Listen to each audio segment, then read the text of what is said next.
Good morning, good evening, good afternoon, जो भी जब लेक्चर देख रहा है उसके according this is Ankita Arora back with subject AME. Till now we have completed question number 57, right? Now we are moving to question number 58, and that is as much easy as you have done the previous questions. थोड़ा सा बस यहाँ पे क्या है, efficiency वाली चीज़ आती है, लेबर एफिशिएंसी, उस पे हमें कंसंट्रेट करना होगा. 58 is about a financial controller of ACE Limited. There is a financial controller of what? ACE Limited. They had prepared the following estimate of working results for the year ending 31st March. 31st March 2013, 31st March 2013 के लिए उन्होंने कुछ prepare किया है. Direct material कितना है, यहाँ पे ये जो भी प्रोडक्ट वगैरह बनाते हैं उसके लिए क्या है, direct material is 16 rupees per unit, direct wages is 40 rupees per unit, variable overhead is 12, selling price is 125, fixed expenses 6,75,000, sales is 25 lakh. During 13-14 या 31st मार्च 2013 एंड तक का दिया है. यहाँ पे अब क्या बोला है कि 13-14 में ये एक्सपेक्टेड है, दिस इज़ व्हाट एक्सपेक्टेड. 13-14 में this is expected that the material price and variable overhead, material का प्राइस एज वेल एज ये जो वेरिएबल ओवरहेड है, this will go up by 10 and 5% respectively. As a result of re-engineering of the business process, the overall direct labor efficiency will increase. And just due to the re-engineering in the business process में कुछ changes किए जा रहे हैं, जिसके reason से direct labour जो है, लेबर एफिशिएंसी 12% इंक्रीज होगी, बट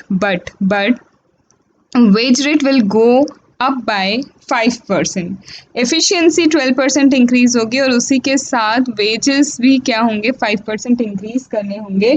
फिक्स्ड ओवरहेड जो है यहाँ पे it will increase by 1,25,000. Right now it is 6,75,000. It will increase by 1,25,000 making it 8 lakh. Vice president manufacturing क्या आते हैं, मैन्युफैक्चरिंग प्रेसिडेंट कहते हैं that same level of output as maintained in 12-13 should be maintained in 13-14. जो यहाँ 12-13 की बात थी, यहाँ पे जो भी लेवल ऑफ आउटपुट मेंटेन किया था वही लेवल ऑफ आउटपुट मेंटेन करेंगे हम 12-13 में. And there should be efforts, कुछ एफर्ट्स लगाए जाएंगे to maintain the same level. क्या एफर्ट लगाएंगे? To maintain the same level of profit by suitably increasing the selling price. वो कहते हैं हम सेलिंग प्राइस इंक्रीज करेंगे और इंक्रीज करने के बाद बहुत एफर्ट्स लगाए जाएंगे ताकि सेल्स कम नहीं हों. दूसरा आता है वाइस प्रेसिडेंट मार्केटिंग. मार्केटिंग वाला बोलता है कि market will not absorb increase sales price. Sale price आप इंक्रीज कर लेंगे, मार्केट ये चीज़ एब्जॉर्ब नहीं कर पाएगा. वो कहते हैं ऑन अदर हैंड, वो बोलता है that publicity involving the expense as given below will increase the quantity of sales. आप एफर्ट्स वगैरह कुछ भी कर लीजिए लेकिन एफर्ट्स काम नहीं आएंगे. वो कहता है इसकी जगह आप क्या कीजिए, एडवर्टीजमेंट करें. एंड एडवर्टीजमेंट करने के बाद क्या होगा, एडवर्टीजमेंट करने के बाद quantity of sale could increase. अगर आप 80,000 का एडवर्टीजमेंट करते हैं, 2,000 यूनिट्स इंक्रीज होंगे सेल में, 1,94,000 में 4,000 इंक्रीज होगा, 3,20,000 में 6,000 एंड 4,60,000 में 8,000 unit of sales quantity will increase. सबसे पहले बोलते हैं they are required, what required to present income statement for 13-14. 13-14 के लिए इनकम स्टेटमेंट बनाने का बोला है और बोला है second find the revise price. Revise price क्या होना चाहिए and percentage of increase in price क्या होना चाहिए कि if the view of vice president manufacturing expected. हम अगर वाइस प्रेसिडेंट जो बोल रहे हैं कि प्राइजेस आप इंक्रीज कर दो, इंक्रीज करने के बाद we will put on the efforts and efforts के बाद the price the sale will remain the same, ऐसा होगा. तो लेट अस नो कि यहाँ पे रिवाइज प्राइस क्या होना चाहिए, percentage of increase in price क्या हो सकता है. फिर थर्ड बोला है 4 ऑल्टरनेट प्रपोजल दिए गए हैं। Evaluate the 4 alternate proposal. कौन से? ये जो आपको दिए हैं, ये 4 ऑल्टरनेट प्रपोजल दिए हैं। इन 4 ऑल्टरनेट प्रपोजल को आप क्या करो, आप देखो और फिर बताओ। क्या बताओ? इवेल्यूएट करो 4 ऑल्टरनेट प्रपोजल को जो वाइस प्रेसिडेंट मार्केटिंग ने दिए हैं आपको, और बताइए कि इसमें से क्या बेस्ट रहेगा। Determine the best output level to be budgeted and prepare overall income statement of 12-13 at the level of output. ठीक है, तो यहाँ आपको एट प्रेजेंट 13-14 जो है, नेक्स्ट ईयर 13-14 का इनकम स्टेटमेंट बनाना है। फिर ये जो बोल रहे प्राइस चेंजेस होंगे, तो ये प्राइस चेंज होने में क्या होता है वो बताना है कि ये जो आपने प्राइस रिवाइज किया है, परसेंटेज इंक्रीज कितना होगा प्राइस का, ये निकालना है। और ये जो 4 प्रपोजल दिए हैं, इनमें से क्या बेस्ट रहेगा ये हमें बताना है। So let us first move to the income statement. Income statement is nothing but calculating the profit. तो सेल्स रेवेन्यू क्या होगा, हमें बोला गया है 13-14, तो हम एक्सपेक्ट कर रहे हैं, क्या एक्सपेक्ट कर रहे हैं कि ये जो सेल्स वॉल्यूम है, सेल्स वॉल्यूम पहले कितने का था? सेल्स वॉल्यूम था पहले 25 लाख सेल्स वॉल्यूम था, और 125 पर यूनिट सेल्स का था। पर यूनिट सेल्स करने में कितना है? 125 रुपीज़ है, 125 है। इसका मतलब 20,000 यूनिट्स पहले भी बिकते थे और आज भी हम 20,000 यूनिट्स ही बेच रहे हैं, क्योंकि अभी हम कोई प्रपोजल नहीं दे रहे। कितने रुपए में? 125 रुपीज़ में। तो यू कैन डू वॉट, ये कैसे आया 20,000 to 25 lakh divide by 125 will give you 20,000। 25 lakh is the sales. Variable cost कितनी होगी, तो यहाँ से हम कैलकुलेट कर लेते हैं वेरिएबल कॉस्ट। तो वेरिएबल कॉस्ट कितनी है हमारी? सबसे पहले वेरिएबल कॉस्ट यहाँ पे हमारी डायरेक्ट मटेरियल की है कितनी? 16। Then direct wages are 40 and then variable overhead is 12. This gives what? 68. This gives what? 68. तो क्या मैं मान लूँ कि यही मेरी वेरिएबल ओवरहेड है, या ये मेरा वेरिएबल कॉस्ट यही है, क्या मैं ये मान लूँ? तो यहाँ पे आप मिस्टेक कर सकते हो। यहाँ पे आपसे मिस्टेक क्या होगी, रुको मैं बताती हूँ। Where is the question? Wait.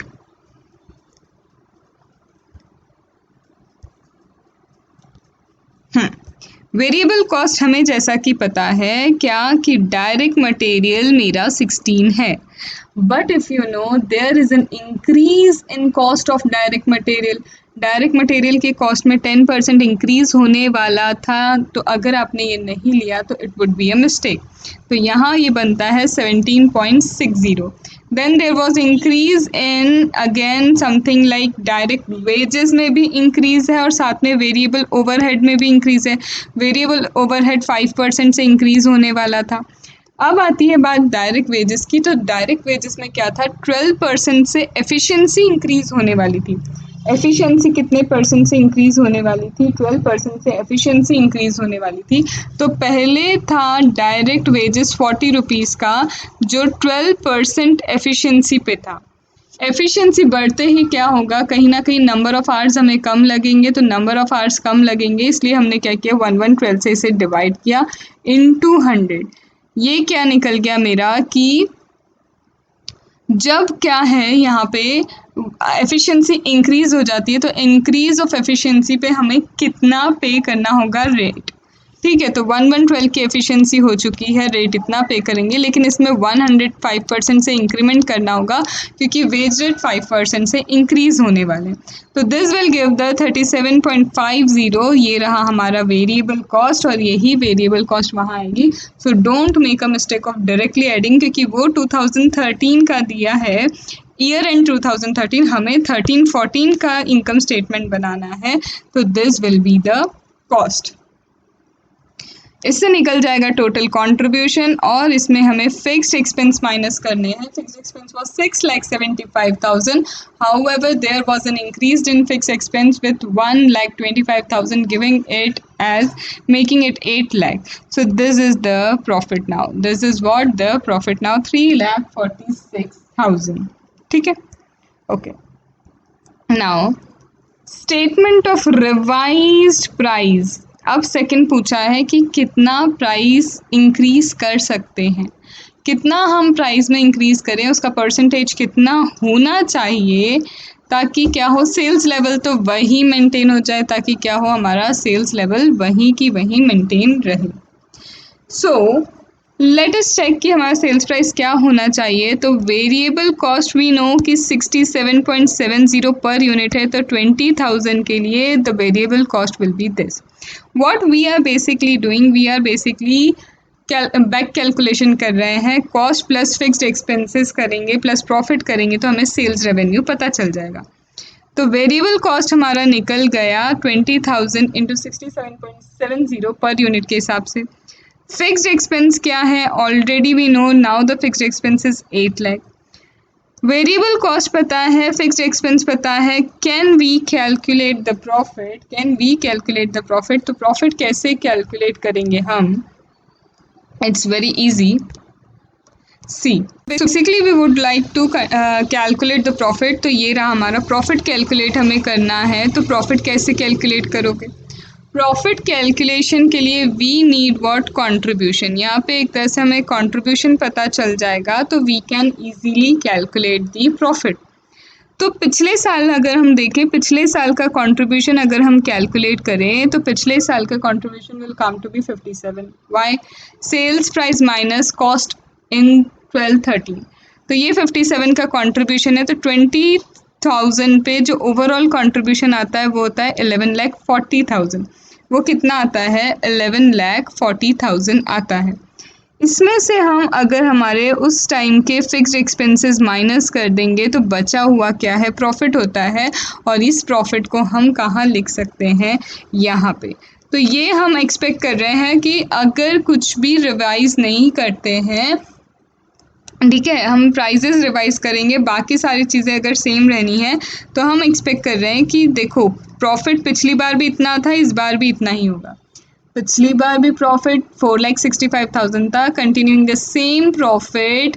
हमने फिक्स एक्सपेंस हमें पता है, हमें वेरिएबल कॉस्ट पता है, तो we can say that variable cost plus fixed cost plus profit will give sales revenue. तो ये हो गया हमारा desired sales revenue. This is what the desired sales revenue. Sales revenue कितना चाहिए हमें, 26,19,000 we want as sales revenue. और यहाँ पे हम कितने बेच रहे हैं, 20,000 यूनिट्स। हम कितने सेल कर रहे हैं, we are selling 20,000 units. So we will basically divide it by 20,000 and get per unit sales price as this. कितना इंक्रीज हुआ, तो this minus previous sales price divide इसका परसेंटेज निकाल लेंगे तो we will get 4.76%. We will get what, 4.76% as the sales price, right? Now coming to third, now coming to what, third they want is what. अब marketing manager बोलता है कि advertisement करो, तो हम एडवर्टीजमेंट अगर करेंगे तो एडवर्टीजमेंट करके क्या बेनिफिट, कहाँ से बेनिफिट आएगा, तो हमें उन चारों चीज़ों को अब क्या करना है, कंपेयर करना है। तो अकॉर्डिंगली वो कहता है एडिशनल यूनिट्स कितनी सेल होंगी, 2,000, 4,000, 6,000, 8,000 as given in question. Question में दिया है कि अगर आप एडवर्टीजमेंट एक्सपेंस 80,000 का करते हैं तो you will get an additional sales of 2,000। If you do of 1,94,000 it would be 4,000। Similarly for 3,20,000 and 4,60,000। Now what total contribution you would get from this additional sales, what would be the total contribution you will get? So you know कि contribution per unit, that is 125 minus 67.70, it will be 57.30 would be the contribution. तो यहाँ पे you will calculate the additional contribution that you will get by spending advertisement cost. तो यहाँ पे contribution profit कितना है, इतना है, यहाँ इतना, यहाँ इतना। सबसे ज़्यादा प्रॉफिट कहाँ है, सबसे ज़्यादा प्रॉफिट है 4,000 यूनिट इंक्रीज़ करने में। That means 1,94,000 rupees for advertisement. अगर हम एक्सपेंस करते हैं तो 4,000 एडिशनल यूनिट हमारे सेल हो जाएंगे, राइट। तो this is the best alternate. यहाँ पे एडिशनल प्रॉफिट मैक्सिमम होता है 4000 यूनिट्स पे। तो second alternative for marketing vice president is good, उनका सही है। तो here we will sell in total 24,000 unit. In total हम लोग कितना यूनिट सेल करेंगे? We will sell 24,000 unit. Now what is the overall income statement? Income statement overall बोले तो अब 24,000 पे देना है। 24,000 into 125, 24,000 into this cost. Additional expenses आपके 8 लाख के अलावा आ गए एडवर्टीजमेंट के, and this will give you profit as 3,81,200। This will give the profit as 3,81,200. So this completes question number 58. This completes question number 58. Okay.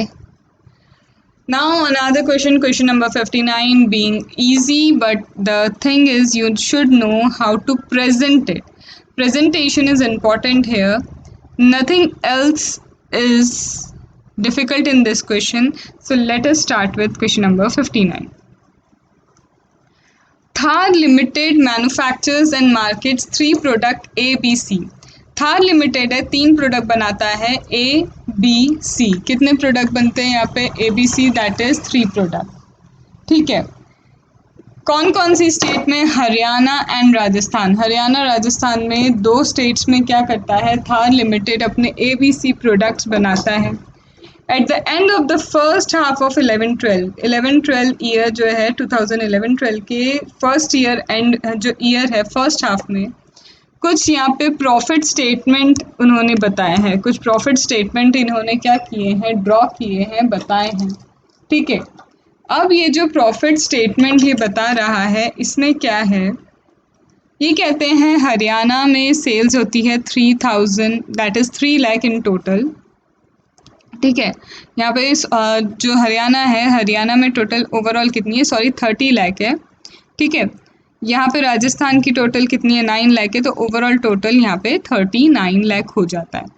फिर यहाँ पे gross profit, cost of sales, administration expense, selling expense, total expense, net profit, ये सारी चीज़ें दे के रखी है। Expenses are constant and common to both the state. Expense constant है, कॉमन है बोथ द स्टेट्स में। ठीक है। एक्सपेंसेस कुछ चेंज नहीं होने, कॉमन है दोनों स्टेट्स में, और इन्हें अलोकेट किया जाएगा। ये जो एक्सपेंसेस होते हैं तो ये जो दोनों ही स्टेट के एक्सपेंसेस हैं ये सेल्स बेसिस पे अलोकेट किए जाते हैं। तो यहाँ पे बेसिकली प्रॉफिट स्टेटमेंट दिया है और बोल रहा है ये जो एक्सपेंसेस हो रहे हैं ये एक्सपेंसेस क्या हैं? कांस्टेंट है। दिस एक्सपेंसेस आर कांस्टेंट, ये होते हैं और ये सेल्स बेसिस पे क्या किए जाते हैं? अलोकेट किए जाते हैं।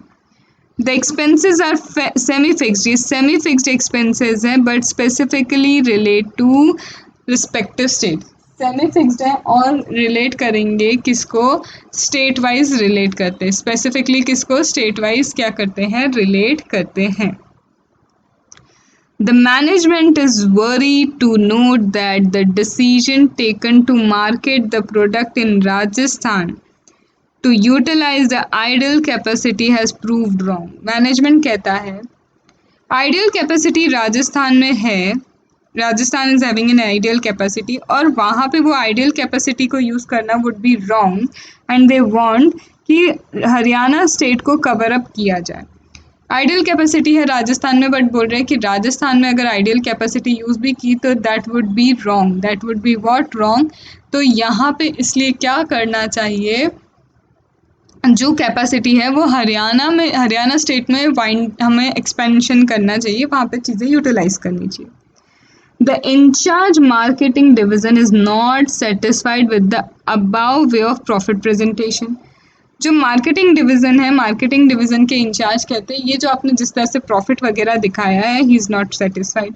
वो कहता है he is of the opinion, क्या कहता है कि sales affected in state of Rajasthan is contributing profit.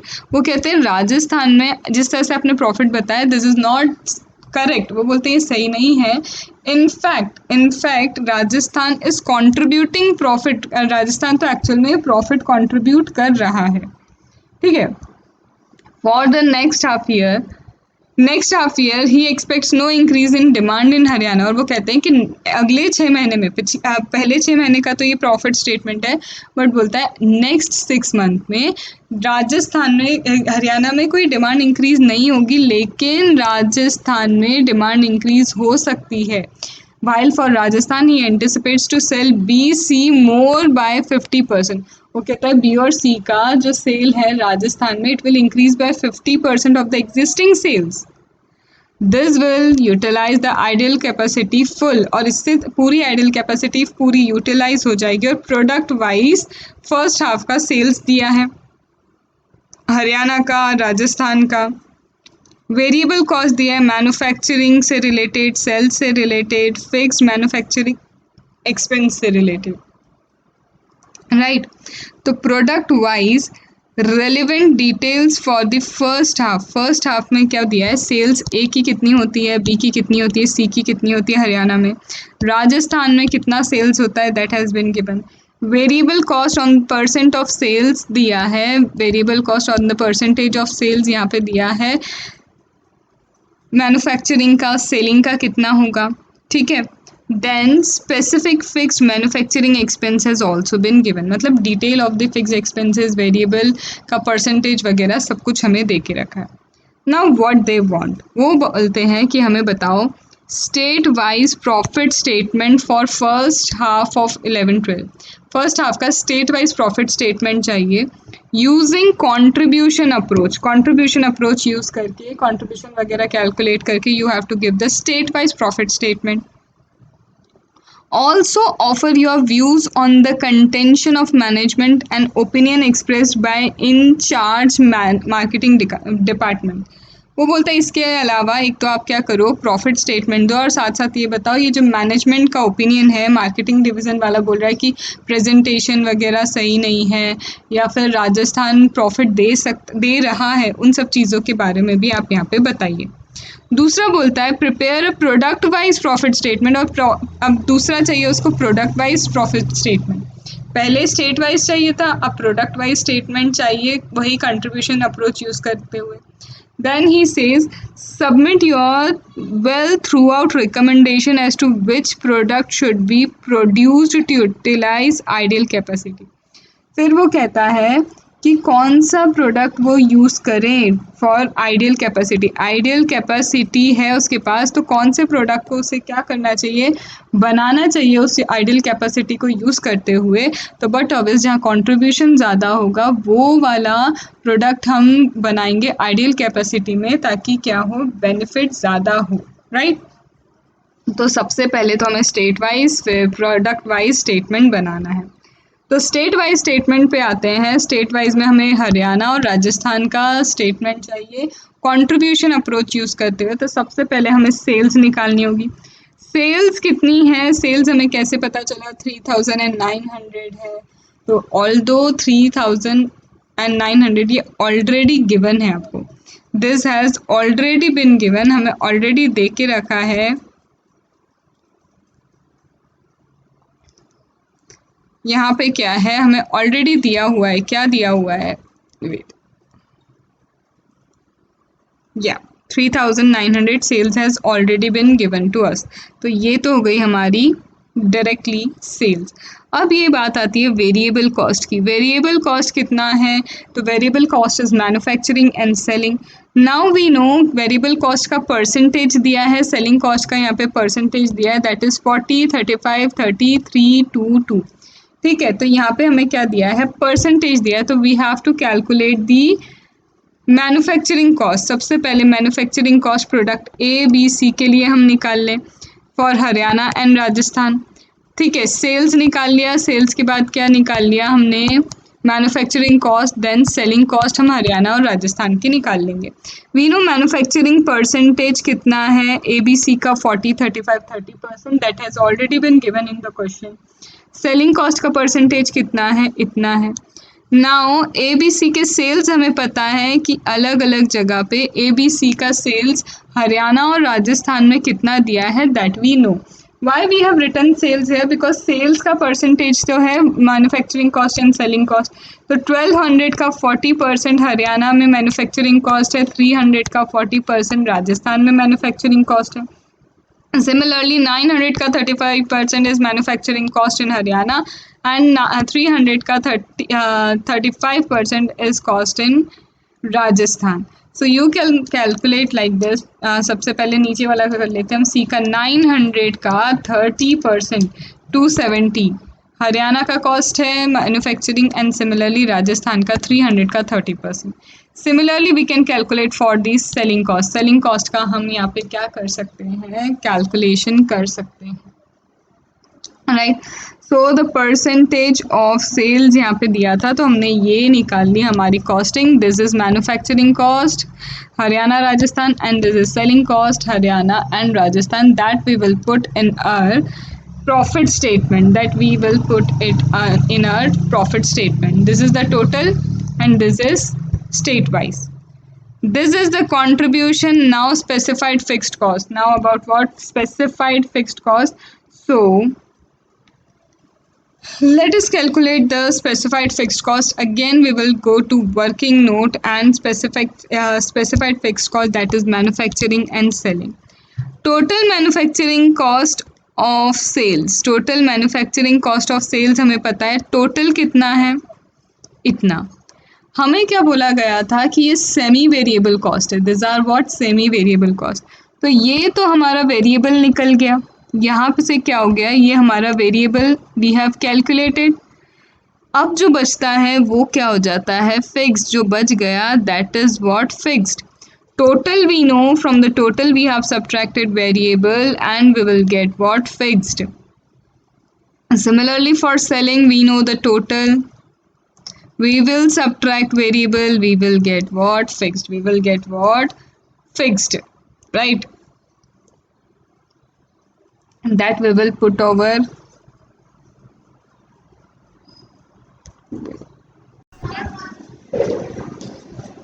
So in this way we have calculated. यहाँ टोटल लिया और टोटल जितना लेके हमने क्या किया, जो वेरिएबल कॉस्ट हमने यहाँ पे कैलकुलेट की थी इस वेरिएबल कॉस्ट को हमने माइनस किया। तो total minus variable cost will give but obvious the fixed cost, it will give what, the fixed cost. Now we have to put on this, Haryana का फिक्स्ड कॉस्ट इतना, राजस्थान का इतना, यहाँ पे सेलिंग में फिक्स्ड कॉस्ट कितना है ये रहा, and this we will put on here where in our profit statement. तो प्रॉफिट स्टेटमेंट ये रहा। प्रॉफिट स्टेटमेंट में हमारी जो फिक्स्ड कॉस्ट है, फिक्स्ड कॉस्ट क्या है, मैन्युफैक्चरिंग की, सेलिंग की, that we have putted on here, और ये रहा हमारा कंट्रीब्यूशन। अब कॉमन फिक्स्ड कॉस्ट बचती है हमारे पास, क्या है, एडमिनिस्ट्रेशन कॉस्ट क्या है, कॉमन फिक्स्ड कॉस्ट है, तो उसे हमने सब्ट्रैक्ट किया and here we get the net profit, here we get what, net profit. अब यहाँ पे ये जो नेट प्रॉफिट मिला है, this is what, state wise overall profit हमें पता चल गया। हम यहाँ पे क्या कर लेते हैं, पीवी रेशियो निकाल लेते हैं, कंट्रीब्यूशन डिवाइड बाय सेल्स, तो हमें पीवी रेशियो पता चल जाएगा। तो यहाँ पे जो मैनेजमेंट कह रहा है, मैनेजमेंट कहता है कि राजस्थान जो है प्रॉफिट वगैरह नहीं दे रहा है, तो contention of the management is not valid. Rajasthan shows 32,000 as a contribution to meet up the fixed cost. 32,000 का ओवरऑल कंट्रीब्यूशन राजस्थान दे रहा है, फिक्स्ड कॉस्ट क्या कर रहा है, मीट आउट कर रहा है। In case only Haryana state is covered the net profit of concern would go. अगर यहाँ पे क्या क्या, सिर्फ अगर राजस्थान को हटा के सिर्फ हरियाणा को ही क्या क्या एक्सपेंशन दिया गया, तो कहीं ना कहीं क्या होगा, ये जो प्रॉफिट 361 है उसमें क्या हो जाएगा, आप माइनस कर दो 32,000 का ये कंट्रीब्यूशन, तो यहाँ पे प्रॉफिट सिर्फ इतना ही रह जाएगा। So that would not be a correct decision, वो डिसीजन करेक्ट नहीं होगा, ठीक है। तो हमने यहाँ पे बता दिया स्टेट वाइज कि क्या सिर्फ राजस्थान को हटाना चाहिए, एक्सपेंशन हरियाणा में होना चाहिए, तो वी सेड नो। अब आते हैं हम प्रोडक्ट वाइज पे। तो प्रोडक्ट वाइज अगेन हमें पता है सेल्स हमें दे के रखी, product wise sales Haryana and Rajasthan की कितनी है, तो कहाँ दी है, तो ये दी है हमें प्रोडक्ट वाइज सेल, ये रही A, B, C. Product wise sale Haryana Rajasthan की overall total 1500, 1200, here also 1200 has been given. अब हमें प्रोडक्ट वाइज चलना है, तो प्रोडक्ट वाइज हरियाणा में और राजस्थान में ओवरऑल टोटल हमने ले लिया। Manufacturing cost we know 40% of sales है, तो हमने ये 40% ऑफ सेल्स मैन्युफैक्चरिंग कॉस्ट निकाला, यहाँ 35% है, यहाँ 30% है। सेलिंग कॉस्ट भी इसी तरह से हमने on the percentage of sales निकाल ली। कंट्रीब्यूशन ये रहा। अब total after contribution, let us come to the specified fixed cost and specified fixed cost for the manufacturing cost. This has already been given in the question कि product से related specified fixed cost क्या होगी। तो that is 570, 470 and 610. Okay. Now after this करना है, selling cost निकालना है। तो सेलिंग कॉस्ट कैसे निकाला है, let us see the working note. Selling cost कितना है, fixed selling expense of Haryana and Rajasthan, यहाँ पे क्या बोला है, अपोर्शन होगा in the ratio of sales 15:12:12। यहाँ पे एक चीज छोटी सी बात यहाँ पे ना, यहाँ पे दिया है, यहाँ पे क्या दिया है, expenses are constant and common to both the state. Expenses constant and common है, अलोकेट होंगे on the basis of sales basis पे अलोकेट होंगे। इसका मतलब ये जो मैन्युफैक्चरिंग कॉस्ट है on the basis of sales क्या हुआ है, अलोकेट हुआ है। On the basis of sales क्या किया है, इसको अलोकेट किया गया है। ठीक है, 1650 is the total manufacturing cost. ठीक है, टोटल मैन्युफैक्चरिंग कॉस्ट कितना है, 1650। ठीक है, इसको हमें क्या करना है, सेल्स बेसिस पे क्या करना है, यहाँ पे मैन्युफैक्चरिंग कॉस्ट को अलोकेट करना है। तो वो हमने यहाँ पे क्या कर दिया, अलोकेट कर दिया है। ठीक है, इसके बाद क्या आता है, इसके बाद हमारा आता है this, that is selling cost. तो सेलिंग कॉस्ट ऑलरेडी हमने क्या बोला है, कुछ नहीं दिया, तो सेल्स बेसिस पे हमने क्या कर दिया, सेलिंग कॉस्ट का अलोकेशन देख लिया है। ठीक है, तो सेल्स बेसिस पे हमने क्या किया है, सेलिंग कॉस्ट का एलोकेशन देख लिया। तो this will give the net contribution, और इसमें से वही हमने कॉमन फिक्स्ड एक्सपेंस माइनस किए, तो this will give the net profit as 361। फिर से आप पीवी रेशियो निकाल लो, सबसे ज़्यादा पीवी रेशियो 68% यहाँ पे, इसका मतलब आइडियल कैपेसिटी हम। Now we are on question number 60. Question number 60 is regarding selling strategy. यहाँ पे क्या बोला है क्वेश्चन नंबर 60 में, there is R limited. R limited क्या करता है, कंप्यूटर परचेज करता है from Com limited. R limited purchase computer from Com limited and it sells them in retail. R limited किससे खरीद रहा है कंप्यूटर, कॉम्प लिमिटेड से। किसको सेल कर रहा है, रिटेल में आगे सेल करता है।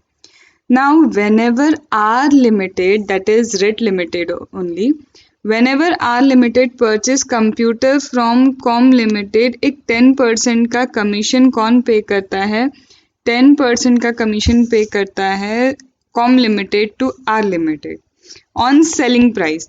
जितना भी सेलिंग प्राइस होगा, रेट लिमिटेड जितने भी सेल्स करता है, उसका 10% कमीशन कॉम लिमिटेड देता है किसको, रेट लिमिटेड को। ठीक है, commission at the end of the month pay किया जाता है। ठीक है, कोई बात नहीं।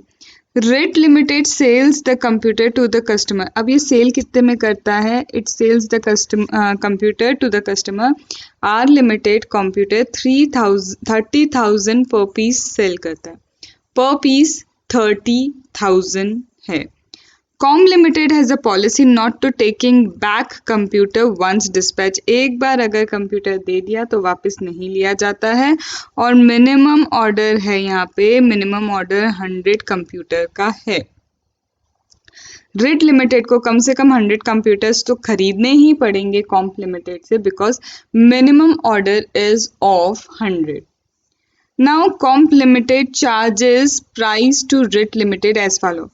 अब यहाँ पे कॉम्प लिमिटेड के प्राइसेस क्या है, वो बोलता है अगर आप 100 यूनिट से 140 यूनिट्स के बीच में मुझसे खरीद रहे हैं, if rate limited purchase 100 to 140 units, ठीक है, तो यहाँ पे 29,000 का क्या मिल जाएगा, कॉस्ट क्या पड़ेगी रेट लिमिटेड के कंप्यूटर की 29,000, या यूं बोले कॉम्प लिमिटेड 29,000 में सेल करेगा, राइट लेकिन अगर ये 141 से 200 यूनिट्स हैं, बिकॉज रेट लिमिटेड 200 से ज़्यादा ऑर्डर नहीं कर सकता है, तो 141 से 200 यूनिट्स अगर परचेज की तो ओनली 26,000 में कॉम्प लिमिटेड कंप्यूटर दे देगा।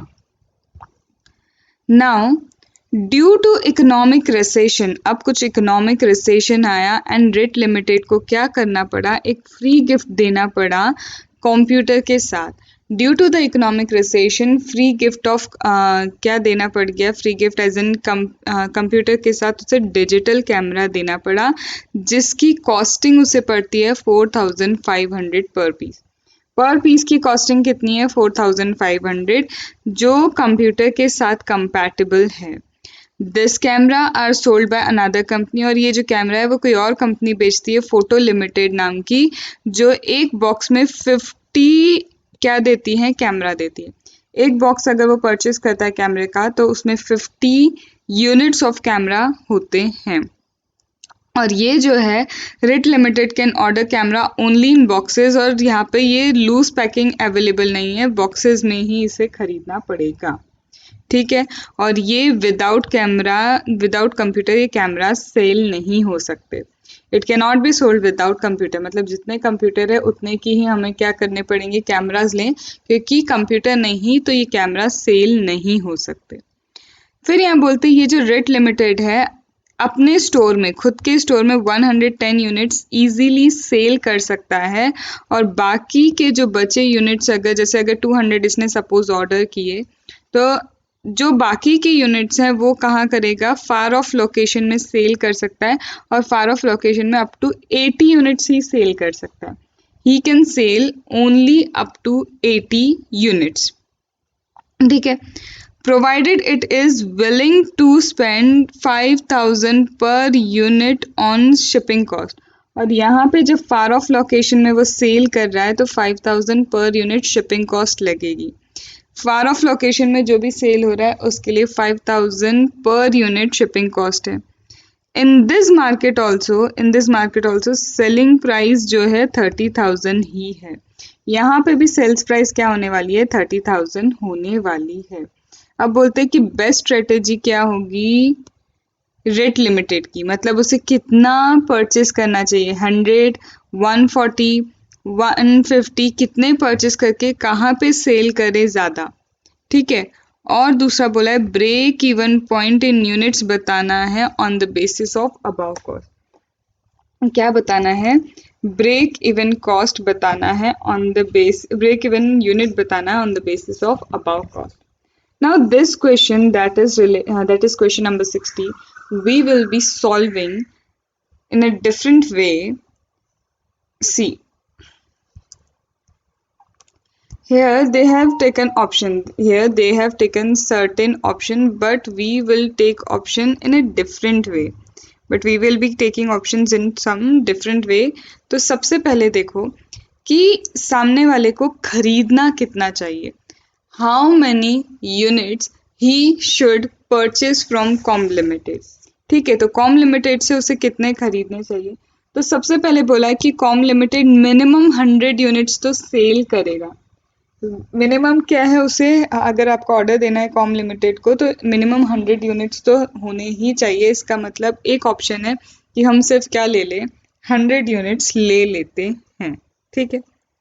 सेकेंड है क्या, सेकेंड बोला है यहाँ पे कि 100 नहीं तो हमें पता है कि हम 140 से 200 के बीच में ले सकते हैं। हम क्या कर सकते हैं, we can purchase in between 140 से क्या कर सकते हैं, 200 के बीच में भी क्या कर सकते हैं, परचेज कर सकते हैं, राइट। तो एक काम करते हैं, हम लेते हैं 141, हम क्या ले लेते हैं 141। इसको मैं एक बार आपको लिख के सॉल्व करवाती हूँ, that will be very easy to understand and it's actually an easy question. So question number 60, सबसे पहले हम लेते हैं एवेल्यूएशन ऑफ बेस्ट स्ट्रेटेजी। हम करते हैं evaluation of best strategy, right? So first and the foremost unit that you can purchase, first and the foremost unit जितने हम परचेस कर सकते हैं, तो पहला ऑप्शन हमारे पास आता है we can take 100 units. We can take at least 100 units because Com का मिनिमम ऑर्डर कितना है, 100 यूनिट्स है.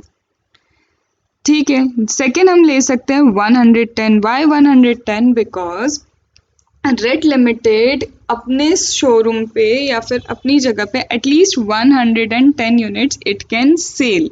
110 यूनिट्स वो खुद ही अपने जगह पे ही सेल कर सकता है, और वहीं पे अगर उसे अच्छा प्रॉफिट हो गया तो उसे शिपिंग कॉस्ट इनकर करके बाहर की लोकेशन पे सेल करने की ज़रूरत ही नहीं होगी. फिर ऑप्शन आता है हमारा 141 जो ऑलरेडी दिया है कि अगर 141 से 200 के बीच में परचेस करेंगे तो कॉम से जो कॉस्टिंग पड़ेगी वो 26,000 हो जाएगी, राइट? तो 141 ले लिया. फिर एक क्या ले लिया हमने, 150. रेंडमली एक क्या ले लिया हमने, 150 ले लिया. और फिर आगे हमने ले लिया एक ऑप्शन 190 का. Why we have taken 190 as an option? 190 इसलिए कि 110 he can sell at his own shop, far location पे 80 सेल कर सकता है. ओवरऑल मतलब 190 he can sell. Overall he can sell up to 190, right? तो यहाँ पे हमने क्या किया, इतनी चीजें देखी. ये हमारे वेरियस क्या है, ऑप्शंस है. This are the various options, right? अब इसके बाद हमें क्या करना है, अब इसके बाद इसमें हमें ये देखना है कि प्रॉफिट कितना होता है किस पे. तो एक चीज, whether I purchase 100 units, whether I purchase 110 unit, whether I purchase 141, 150 और 190, बट कमीशन जो है रिट को मिलेगा ऑन सेल्स प्राइस, और सेल्स प्राइस हमेशा 30,000 है. 30,000 का 10% कमीशन ही विल गेट. मतलब कितनी भी यूनिट्स खरीदो 3,000 का कमीशन तो रिट को मिलना ही है. 3,000 कमीशन किसको मिलेगा, रिट को मिलेगा, right? Then talking about profit, 100 units खरीदी, 100 यूनिट्स कॉम से खरीदेंगे तो कितने का पड़ेगा, 29,000 की पड़ता है कंप्यूटर. कॉम से हम जब कंप्यूटर 100 यूनिट्स खरीदते हैं तो वो 29,000 में सेल करता है हमें, और हम उसे रिटेल में सेल करते हैं 30,000 में. That means profit of 1,000 here we get. Similarly, here also we get a profit of 1,000 because 110 units तक भी वो 29,000 का ही हमें बेचेगा computer.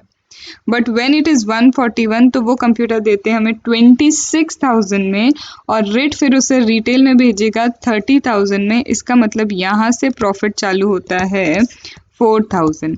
From here we will get a profit of how much, 4,000. That means total profit 4,000 here, per unit पे profit 4,000, यहाँ per unit profit 4,000, here per unit profit 7,000. ठीक है. नाउ टोटल कंट्रीब्यूशन कितना हो जाएगा, टोटल कंट्रीब्यूशन कितना हो जाएगा, तो 4,000 into 100 units that gives 4 lakh, that gives 4 lakh. Similarly 4,000 into 110 units it gives 4,40,000.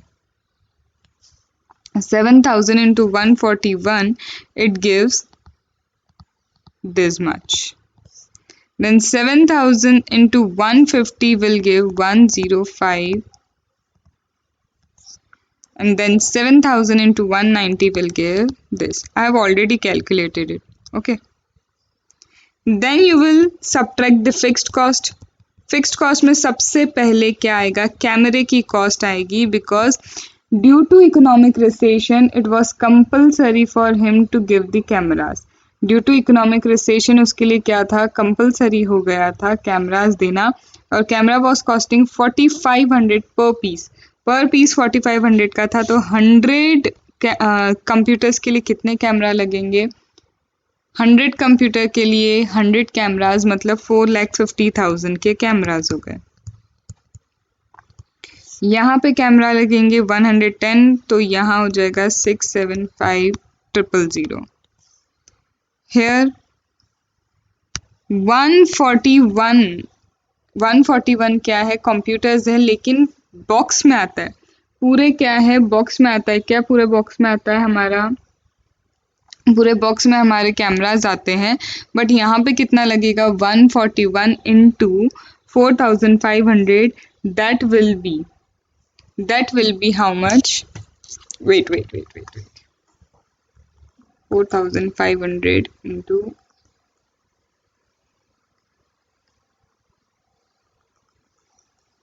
Yes, यहाँ पे एक चीज याद रखो, 110 यूनिट्स है, और एक बॉक्स में क्या होता है, एक बॉक्स में आते हैं 50 यूनिट्स, तो यहाँ पे 3 बॉक्सेस की ज़रूरत पड़ेगी। और ऐसा बोला है आप परचेस कितना भी कर लो लेकिन कॉस्टिंग पूरी लग जाएगी। क्यों? क्योंकि कंप्यूटर के बिना कैमरा आप सेल नहीं कर पाओगे, तो यहाँ पे पूरा फिक्स्ड कॉस्ट हम यहीं पे चार्ज करेंगे। तो ये हो जाएगा 6,75,000। क्यों? क्योंकि यहाँ पे 3 क्या है, 3 बॉक्सेस है, 150 कैमराज है, 4500 के। सिमिलरली यहाँ भी क्या होगा, यहाँ पे भी 3 बॉक्सेस में कैमराज आएंगे और इतनी ही कॉस्ट लगेगी उसकी। ठीक है, फिर आते हैं हम किस पे, ये 110 पे भी यही है, देन 141 पे भी यही कॉस्ट होगी, एंड 150 पे भी 3 बॉक्सेस लगेंगे, कॉस्टिंग यही रहेगी। फिर 190 पे कितने बॉक्सेस चाहिए, 4 बॉक्सेस चाहिए, 4 बॉक्सेस।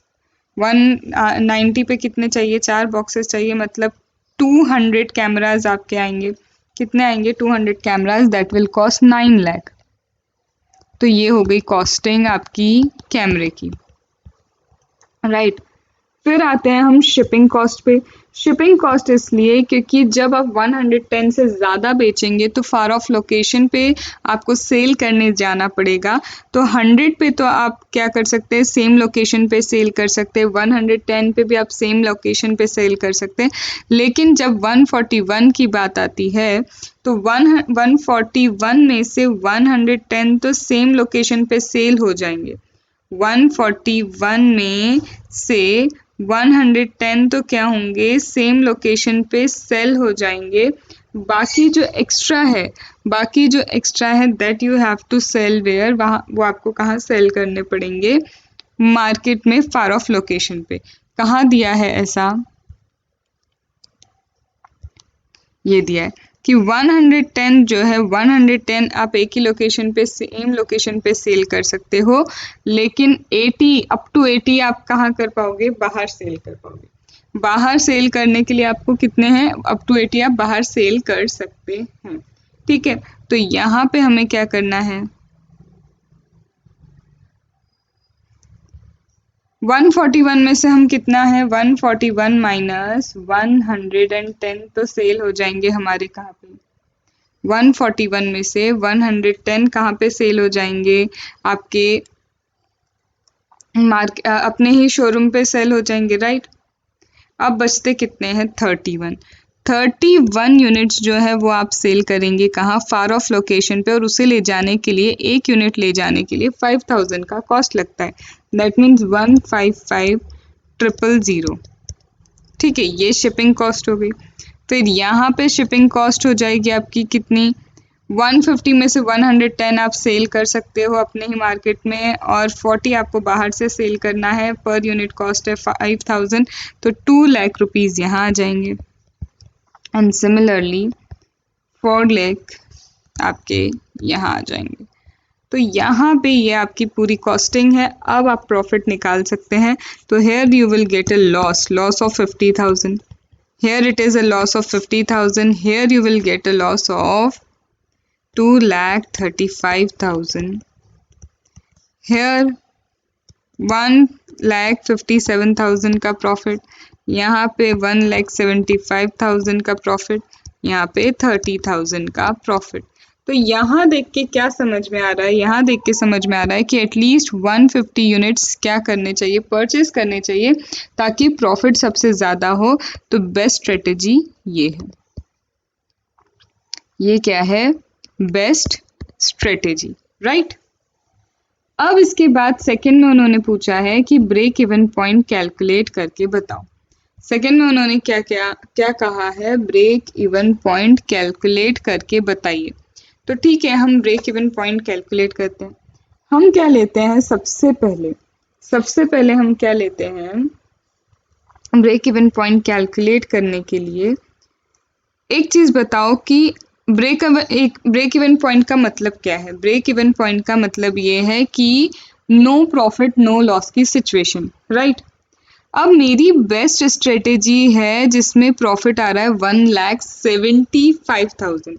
मेरी जो बेस्ट स्ट्रेटेजी है उसमें प्रॉफिट आ रहा है कितना, 1,75,000। अगर मैं बोलूँ मेरी फिक्स्ड कॉस्ट है, मेरी फिक्स्ड कॉस्ट ओवरऑल क्या है, 2,25,000। मेरी जो फिक्स्ड कॉस्ट है, मेरी वो फिक्स्ड कॉस्ट कितनी है, 2,25,000 है। कितनी है, 2,25,000 मेरी फिक्स्ड कॉस्ट है, ठीक है। अब आप बोलेंगे मैम ये 2,25,000 की फिक्स्ड कॉस्ट कहाँ से आई। आप क्या बोलोगे मैम ये 2,25,000 की फिक्स्ड कॉस्ट कहाँ से आई। तो एक चीज बताओ यहाँ पे, अब ये 225 जो है 2,25,000 कैसे आया समझो। मेरी बेस्ट स्ट्रेटेजी है 1,50,000, right. 1,50,000 is my best strategy. लेकिन देखो अगर मैं बोलूँ मैं 190 यूनिट्स सेल कर रही हूँ, I am selling what, 190 units. अगर 190 यूनिट्स भी सेल करते हैं तो I get a profit. 190 unit sale करके भी what, I get a profit of 30,000। अब मुझे ऐसा है, आप बोलेंगे मैम यहाँ पे भी तो 141 पे भी तो प्रॉफिट हो रहा है। ऐसा नहीं है। आप एक चीज देखो, 141 पे इट्स नॉट प्रॉफिट। कैसे, सपोज करो यहाँ पे ये 110 है, 110 पे लॉसेस है। हम एक बार क्या करते हैं 140 लेते हैं और 140 पे देखते हैं कि प्रॉफिट कितना आता है, ठीक है। तो 1 प्रॉफिट पे भी कमीशन 3,000 होगी, प्रॉफिट कितना होगा 140 से 200 के बीच में अगर खरीदते हैं तो व्हाट इट सेड कि 140 तक खरीदते हैं तो 29,000, मतलब आपका प्रॉफिट कितना हो जाएगा, 3,000 तो कमीशन हो जाएगा और 1,000 ही प्रॉफिट होगा, क्योंकि 140 तक खरीदने पे भी वो 29,000 रुपीज में ही दे रहा है। तो 4,000 हो जाएगा आपका प्रॉफिट। 4,000 कितने पे, 4,000 इंटू 140 पे दैट इज 5,60,000, मतलब कितना 5,60,000 होगा आपका कंट्रीब्यूशन। लेकिन फिक्स्ड कॉस्ट कितनी होगी 140 के लिए भी आपको क्या है 150 कैमराज ही खरीदने पड़ेंगे, दैट विल कॉस्ट 4,500। तो 6,75,000 तो क्या हो गया आपका कैमरा कॉस्ट हो गया। उसके बाद 30 यूनिट्स हैं, 30 यूनिट्स की शिपिंग होगी कितने, 30 यूनिट्स की शिपिंग कितने में, 5,000 रुपये में, दैट इज 1,50,000। तो यहाँ पे भी तो लॉसेस हैं, ये आप कमा रहे हैं, ये आपकी कॉस्टिंग है, यहाँ पे भी लॉस है। तो क्या ऐसा कुछ हो गया क्या कि 140 तक भी लॉस है और एक यूनिट 141 लेते से ही आपको प्रॉफिट हो गया। एक एक्स्ट्रा यूनिट से क्या इतना प्रॉफिट होगा, नहीं होगा। ये क्या है, ये कहीं ना कहीं क्या है, फिक्स्ड कॉस्ट की रिकवरी स्टार्ट हुई है। यहाँ तो क्या स्टार्ट हुआ है, फिक्स्ड कॉस्ट की रिकवरी स्टार्ट हुई है। अब यहाँ पे हम आते हैं 190 पे, मैं बोल रही हूँ 190 पे प्रॉफिट है, 190 पे क्या है, प्रॉफिट है। अब मैं बोल रही हूँ मुझे कुछ प्रॉफिट नहीं चाहिए, नो प्रॉफिट नो लॉस पे आना है। तो मैं क्या बोल रही हूँ कि if I don't want profit, तो एक चीज़ बताओ कि सबसे पहले ये जो 150 है मेरी बेस्ट स्ट्रेटेजी से 190 मूव करा मैंने, बेस्ट स्ट्रेटेजी से क्या मूव किया, 190 की तरफ मैंने कहीं ना कहीं क्या किया है, मूव किया है, ठीक है। अब यहाँ पे देखो बेस्ट स्ट्रेटेजी क्या है हमारी, हम 150 यूनिट्स खरीदें एंड क्या करें 110 यूनिट्स सेल करें स्टोर में एंड 40 यूनिट्स जो रिमेनिंग है वो हम कहाँ सेल करेंगे, आउटसाइड, ये यहाँ पे आया। अब ब्रेक इवन पॉइंट की बात करें तो ब्रेक इवन पॉइंट इसका मतलब कहीं ना कहीं 151 और 191 के बीच में ही आता है। ब्रेक इवन पॉइंट कहीं ना कहीं इसका मतलब क्या है, 151 191 के बीच में आता है। कैसे, क्योंकि हमने अभी अभी क्या देखा कि 141 पे तो अभी रिकवरी ही स्टार्ट हुई है, 141 पे तो क्या है, अभी रिकवरी स्टार्ट हुई है, इसका मतलब कहीं ना कहीं 150 पे थोड़ा प्रॉफिट स्टार्ट हुआ है यहाँ पे। तो यहाँ पे क्या है, कहीं ना कहीं ब्रेक इवन इन दोनों के बीच में ही आएगा, क्योंकि यहाँ भी फिक्स्ड कॉस्ट अभी आप रिकवर करना स्टार्ट कर रहे हो, यहाँ फिक्स्ड कॉस्ट रिकवर किया, यहाँ फिक्स्ड कॉस्ट अभी आप रिकवर ही कर रहे हो, इसका मतलब ब्रेक इवन इन दोनों के बीच में आएगा। तो ये जो 151 से 191 के बीच का जो रिकवरी पॉइंट है, यहाँ पे ब्रेक इवन पॉइंट आएगा। अब 151 से 191 गए जब आप, तो एक्स्ट्रा कैमरा कॉस्ट बियॉन्ड 150 आपको कितना लगा? बियॉन्ड 150 के आगे जो आपको कैमरा की कॉस्ट लगी है वो कितनी लगी है? तो एक चीज बताओ, यहाँ पे आपको 2,25,000 कॉस्ट हो गई। आपको कितनी पड़ गई? 2,22,000 की कॉस्ट पड़ गई। कैसे पड़ गई? यहाँ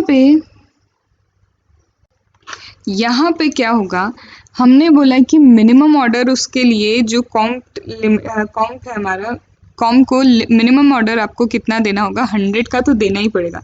मतलब आप राउंड फिगर ऐसा 100 का ही दे सकते हो। तो यहाँ पे क्या हुआ, मुझे क्या है 150 के बियॉन्ड जाना पड़ा, और 150 के बियॉन्ड वो कितना खरीद सकता है? Ret limited max to max खरीद सकता है सिर्फ 200 यूनिट्स। तो 150 के अबाव से 50 और एक्स्ट्रा क्या खरीदने पड़ गए? कैमरा खरीदने पड़ गए। अब यहाँ पे एक चीज देखो, एक सेकंड, सॉरी, छोटी सी मिस्टेक हो गई मुझसे। कैमरा क्या है? कैमरा बॉक्स में आते हैं और एक बॉक्स में 50 यूनिट होता ही है। एक बॉक्स में क्या है, 50 यूनिट्स होते हैं, ये कंपलसरी है, राइट?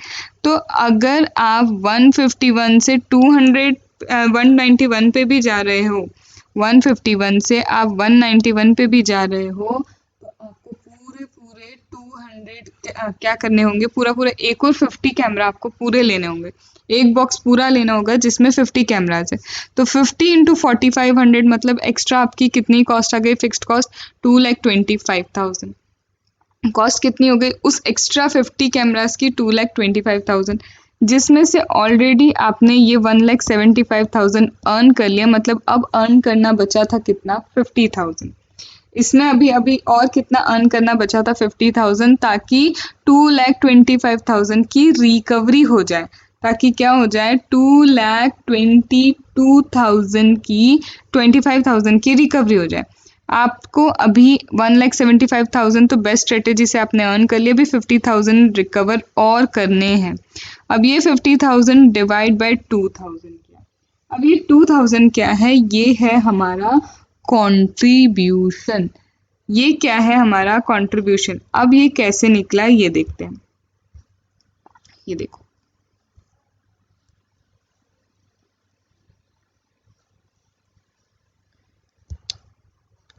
ये अगर हम 141 से 200 पे भी जाते हैं, ठीक है, 30,000 में सेल करेंगे, 3,000 का कमीशन मिलेगा, रेवेन्यू हमारे पास है 33,000, जिसमें से 26,000 इज द कॉस्ट। किस चीज़ की कॉस्ट है? 26,000 हमारे लिए कंप्यूटर की कॉस्ट है। बचे हमारे पास 7,000, जिसमें से शिपिंग कॉस्ट लग जाएगी 5,000 रुपये की। तो बचता कितना है कंट्रीब्यूशन पर यूनिट? 2,000। 50,000 को 2,000 से डिवाइड किया, मतलब 25 यूनिट अभी और बेचनी पड़ेगी। तो 150 प्लस 25 यूनिट और बेचोगे, मतलब 175 यूनिट्स आपका ब्रेक इवन पॉइंट होगा। अब जाके क्या होगा? नो प्रॉफिट नो लॉस की सिचुएशन आएगी। तब जाके क्या आएगी? नो प्रॉफिट नो लॉस की सिचुएशन आएगी। So this is the way you have to do this question. So या तो इधर ऐसा पूरा जैसा पीएम में दिया है वैसा करो, या फिर the way I have explain ये बना लिया। फिर ये लॉजिकल है कि 140 तक एक बार आप कैलकुलेट करो, अभी भी लॉसेज है, तो कहीं ना कहीं 150 141 पे आके एकदम कोई प्रॉफिट नहीं आ रहा है, ये फिक्स्ड कॉस्ट की रिकवरी स्टार्ट हुई है। तो ब्रेक इवन पॉइंट 150 से 190 के बीच में है। तो 190 पे आप क्या करो, देखो कि 190 पे जाने में एक्स्ट्रा फिक्स्ड कॉस्ट कितनी लगी, उसमें से बेस्ट स्ट्रेटेजी से अर्न कितना हो गया, बचा हुआ जो है उसे डिवाइड करो कंट्रीब्यूशन पर यूनिट से, तो यू विल गेट कि अभी कितने यूनिट्स और सेल करने हैं। ठीक है, this is question number 60। This is your question number 60। A good question but it took effort. ठीक है, अब आते हैं हम क्वेश्चन नंबर 61 पे। Question number 61 labour related. Question number 61 is labour related, that's easy although. Let us solve this. Labour related decision profit, यहाँ पे क्या दिया है problem number 61। MFG limited KDK नाम का एक कंपोनेंट प्रोड्यूस करता है। MFG Limited produce a component KDK जिसका fixed cost per year, variable cost per year have been given. The fixed and the variable cost per year is given. Production distribution में fixed कितना है, variable कितना है, that has been given. Production and distribution का fixed cost per year, variable cost per KDK has been given. Direct labor cost are 40% of variable production cost. Direct labour cost कितना है, 40% होता है variable production cost का। Variable production cost जो है हमारी, इसका 40% डायरेक्ट लेबर कॉस्ट है। प्रोडक्शन डिपार्टमेंट में मशीनिंग असेंबलिंग होता है केडीके का, जिसमें 90 मैन आवर्स हैं, 8 hours per day for 300 days in a year. 90 लोग हैं, 90 मैन वर्क, 90 मैन है जो वर्क करते हैं, 8 घंटे रोज काम करते हैं, और ऐसा पूरे साल में 300 डेज उनका काम होता है। Each worker can machine and assembly 1 KDK। Her worker 1 KDK बनाता है, मशीन और असेंबली करके 1 KDK बनाता है, और 1 KDK को बनने के लिए 180 मिनट्स लगते हैं। 1 KDK पर uninterrupted 180 minutes time frame, 180 minutes के टाइम फ्रेम में 1 KDK लगता है, 1 KDK बनता है। In each 8 hours working day, लेकिन इन 8 घंटों में, जो एक दिन में 8 घंटे काम होता है, उसमें से 20 मिनट तो समझो कॉफ़ी ब्रेक है, 30 मिनट्स ट्रेनिंग के हैं, 22 मिनट्स सुपरवाइजरी इंस्ट्रक्शन के हैं। Beside 10% of each day is book. इसके अलावा आइडियल टाइम 10% बुक किया जाता है ईच डे का, ठीक है। Now what they want, MFG has been facing industrial relation problem as the worker of company has very strong union. अब कुछ क्या है, स्ट्रॉन्ग यूनियन आता है सामने, और वर्कर और ये इंडस्ट्री के बीच में प्रॉब्लम चल रही है। अब ये ट्रेड यूनियन क्या कहता है, ट्रेड यूनियन ने स्ट्राइक की, और ट्रेड यूनियन बोलता है कि इंक्रीज द वेजेस 15%। वो बोलता है 15% से बैक डेट से हमारी वेजेस इंक्रीज करो, ठीक है। लेकिन कंपनी क्या एक्सपेक्ट कर रही है कि अगर स्ट्राइक होती भी है 25 दिन तक, तो 25 दिन बाद ये लोग 15% की जगह 10% में मान जाएंगे अगर हम 10% इंक्रीज कर देते हैं वेजेस। तो 15 की जगह वो लोग क्या करेंगे, 10% पे आ जाएंगे। The only product of company, ये जो केडीके प्रोडक्ट है 6000 रुपीज में सेल किया जाता है। अगर स्ट्राइक होती है तो 1300 केडीके नहीं सेल हो पाएंगे, 1300 केडीके का कंट्रीब्यूशन लॉस हो जाएगा, ये सेल नहीं हो पाएंगे। The balance that would ordinarily have been produced, और बाकी के जो हम प्रोड्यूस करते अगर स्ट्राइक नहीं होती, ऑर्डिनरीली जो प्रोड्यूस होते, अब वो क्या होंगे, प्रोड्यूस तो किए जाएंगे। The balance that would ordinarily have been produced during the strike period could, however, be sold, but this KDK would have to be made up in overtime working, which would be at efficiency rate of 90% of normal. अब जैसे normally strike नहीं होती तो ये बन जाते, पर अब स्ट्राइक है तो स्ट्राइक के कारण क्या, ओवर टाइम में अब उन प्रोडक्ट्स को बनाया जाएगा, जिसके कारण एफिशिएंसी नॉर्मल से 90% हो जाएगी। इससे आएगा एडिशनल फिक्स्ड कॉस्ट 1 लाख का, and wages payment at time and 1/2। यहाँ पे ओवर टाइम होगा, ओवर टाइम के कारण 90% एफिशिएंसी रहेगी, ओवर टाइम के कारण आपको फिक्स्ड कॉस्ट और इनकर करना होगा 1 लाख, और जो वेजेस है, वेजेस के ऊपर आपको ओवर टाइम प्रीमियम भी देना होगा, वो होगा wage payment at time and half, ठीक है। तो यहाँ पे कहीं ना कहीं हमें ओवर टाइम प्रीमियम भी हाफ ऑफ द वेजेस देना होगा। अब give necessary advice to the management to allow strike to go ahead और एक्सेप्ट द यूनियन डिमांड। अब बताओ मैनेजमेंट को स्ट्राइक कर ले या फिर यूनियन की जो डिमांड है वो एक्सेप्ट कर ली जाए। तो सबसे पहला तो सीधा सीधा है, ऑल्टरनेट वन, स्ट्राइक नहीं करते तो 15% का हाइक देना है। तो 15% इंक्रीज कितना होता है? तो अभी जो वेजेस है, अभी वेजेस का रेट कितना है? यहाँ पे है वेरिएबल कॉस्ट 36,000 प्रोडक्शन की, इसमें से 40% आपका क्या है?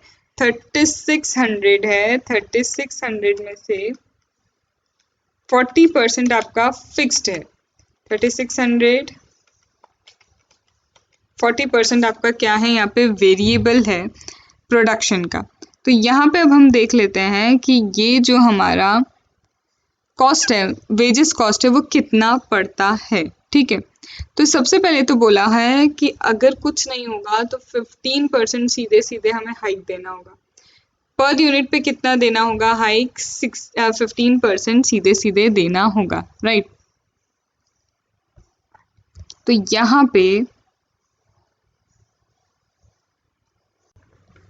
यहाँ पे देखो, वही कहा था कि प्रोडक्शन कॉस्ट अभी हमारी 3600 है, 36 का 40% वेरिएबल है, मतलब 1440 पर यूनिट इज वेरिएबल।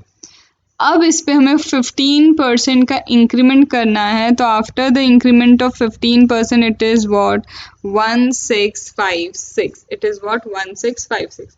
इन दोनों का डिफरेंस देखोगे, दैट मीन्स 216। तो यहाँ पे कॉस्टिंग लग रही है 216 पर यूनिट। पर यूनिट कितनी? 216। अब यहाँ पे है, ये बनाते कितना है? 54,000 पर यूनिट। पूरे साल में 54,000 यूनिट्स बनते हैं। अब ये 54,000 यूनिट्स कहाँ से आया, इसका कैलकुलेशन देखते हैं। यहाँ बोला है कि एक यूनिट बनाने में 180 मिनट्स लगते हैं। एक यूनिट बनाने में कितने लगते हैं? 180 मिनट्स लग जाते हैं। 8 आवर्स अ डे 60 मिनट्स में इसे कन्वर्ट किया, मतलब 480 मिनट्स आर अवेलेबल। इस 480 मिनट्स में आइडियल टाइम हटा दो, coffee break, instruction, training time हटा दो, तो आइडियली प्रोडक्शन के लिए 360 मिनट्स अवेलेबल है। प्रोडक्शन के लिए कितने मिनट्स अवेलेबल है? प्रोडक्शन के लिए 360 मिनट्स आर अवेलेबल, राइट। अब 360 मिनट्स में डिवाइड बाय 180 बाय, क्योंकि एक केडी के बनाने में 180 मिनट्स लगता है, मतलब एक दिन में 2 यूनिट केडी के बनते हैं, एक वर्कर बनाता है। और यहाँ पे कितने वर्कर्स हैं? 90 वर्कर्स हैं। कितने वर्कर्स हैं यहाँ पे? 90 वर्कर्स हैं। तो 90 इंटू 2 दैट इज 180। 180 क्या हो गया यहाँ पे? 180 हो गया हमारा एक दिन का प्रोडक्शन। और ये पूरे 300 डेज चलता है, मतलब पूरे साल में 54,000 यूनिट्स प्रोड्यूस होते हैं केडीके के। तो 54,000 पे 216 के अकॉर्डिंग जो इंक्रीमेंट हुआ है उसकी कॉस्टिंग इतनी पड़ेगी। नाउ अल्टरनेट टू स्ट्राइक होने देते हैं, लेट द स्ट्राइक हैपन। अगर स्ट्राइक होती है तो स्ट्राइक के होने से क्या होगा? अगर स्ट्राइक होती है तो स्ट्राइक के होने से पहले सबसे पहले हमें एक चीज़ याद है कि हमें कंट्रीब्यूशन लॉस होने वाला है। कंट्रीब्यूशन लॉस कितने का होने वाला है? 1300 यूनिट्स जो हैं, 1300 यूनिट्स सेल नहीं हो पाएंगे। सेल नहीं हो पाएंगे तो उस पर होने वाला है कंट्रीब्यूशन लॉस। अब ये 2200 कैसे निकला? 6000 में वी सेल, 6000 में हम क्या करते हैं? सेल करते हैं किसको? Sales price of the KDK 6000। इसमें लेबर कॉस्ट अभी देखा हमने 1440 की लेबर कॉस्ट लगती है। लेबर कॉस्ट कितनी लगती है? 1440 की। फिर इसके बाद आता है हमारा प्रोडक्शन एक्स वेजेस।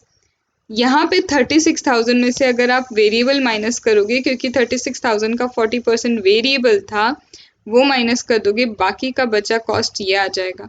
फिर प्रोडक्शन का कॉस्ट कितना दिया है, डिस्ट्रीब्यूशन कॉस्ट कितना दिया है? तो यहाँ पे डिस्ट्रीब्यूशन का कॉस्ट आपको दिया है वेरिएबल 200। डिस्ट्रीब्यूशन का कितना कॉस्ट दिया है? 200 आपको यहाँ पे कॉस्ट दिया हुआ है। ठीक है, तो यहाँ पे इसका मतलब सेल्स माइनस वेरिएबल अगर करेंगे, सेल्स में से आप क्या करोगे? वेरिएबल कॉस्ट माइनस करोगे, तो you would get what? You would get contribution. आपको क्या मिल जाएगा? कंट्रीब्यूशन मिल जाएगा। ठीक है, यहाँ पे सॉरी क्या लिखा है, डायरेक्ट लेबर कॉस्ट 40% है, लेबर कॉस्ट 40% है यहाँ पे, तो इसका 40% तो लेबर कॉस्ट हो गया, बचा कुचा दूसरा वेरिएबल कॉस्ट हो गया, तो ये रहा आपका 2200 का कॉन्ट्रीब्यूशन। ठीक है, तो ये कॉन्ट्रीब्यूशन लॉस होगा हमारा 1300 यूनिट्स पे। तो सबसे पहले एक ये हमारे लिए कॉस्ट है, सबसे पहले क्या है, ये हमारे लिए कॉस्ट होगी। ठीक है, फिर इसके अलावा मुझे पता है क्या, एनुअल इंक्रीमेंटल लेबर कॉस्ट भी तो बढ़ रही है। इंक्रीमेंटल लेबर कॉस्ट कैसे, 54,000 यूनिट्स आप प्रोड्यूस करते हैं, कितने, 54,000 यूनिट्स आपने प्रोड्यूस किए। इन 54,000 यूनिट्स में अभी 25 दिन काम नहीं हो रहा, 25 डेज क्या हो रहा है, काम नहीं हो रहा है। 25 डेज काम नहीं हो रहा है, एक दिन में कितने 180 यूनिट्स बनते हैं। तो इसका मतलब यहाँ पे कितने यूनिट्स नहीं बन रहे, 4500 यूनिट्स नहीं बन रहे। तो ऑल्दो यूनिट्स नहीं बन रहे, बट इन्हें क्या है, हमें लेबर को देना तो पड़ रहा है, चार्जेस हमें क्या करने पड़ रहे हैं, लेबर को ये चार्जेस तो देने पड़ रहे हैं। तो 5400 में से आप क्या करेंगे, आपका जो कॉस्टिंग है, प्रोडक्शन कॉस्टिंग, जो मतलब 25 दिन काम नहीं हुआ, आप वो माइनस करो, और 10% इंक्रीमेंट करके आपको बैक डेट से देना ही पड़ रहा है। 10% का इंक्रीमेंट करके आपको बैक डेट से देना पड़ रहा है, और ये 10% का इंक्रीमेंट कितना है, 144 का। तो इसका मतलब 5400 में से इतना हटा दो, क्योंकि ये प्रोड्यूस नहीं हुआ है, हम यूनिट बेस पैसा देते हैं। तो 10% इंक्रीज करने के बाद 144 के अकॉर्डिंग इतना तो हमें अभी भी चार्जेस बियर करने पड़ेंगे। ये चार्जेस हमें क्या करने पड़ेंगे, अभी भी बेयर करने पड़ेंगे। तो दिस इज अनदर चार्ज। ठीक है, फिर इसके बाद बोला है कि यहाँ पे incremental labour cost for balance 3200।